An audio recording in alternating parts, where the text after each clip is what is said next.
माझ्यासाठी नीतिमत्वाचा मुकुट ठेवला आहे. हालेलुया, हालेलुया, हालेलुया, जोराने बोलूया हालेलुया.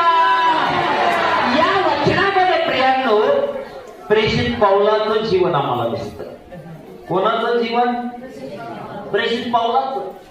आणि या वचनामध्ये प्रेषित पौल तिमोथेला आणि आम्हालाही मार्गदर्शन करत आहे. त्यामध्ये तो म्हणतो माझे अर्पण होत आहे. काय होत आहे? अर्पण होत आहे. आता एकमेव सेवक मला पाहायला मिळतो की जो म्हणतो मला सुवार्तेची हौस आहे.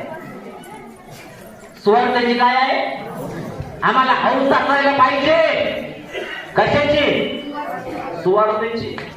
आता एकमेव सेवक आहे जो म्हणतो मी ख्रिस्त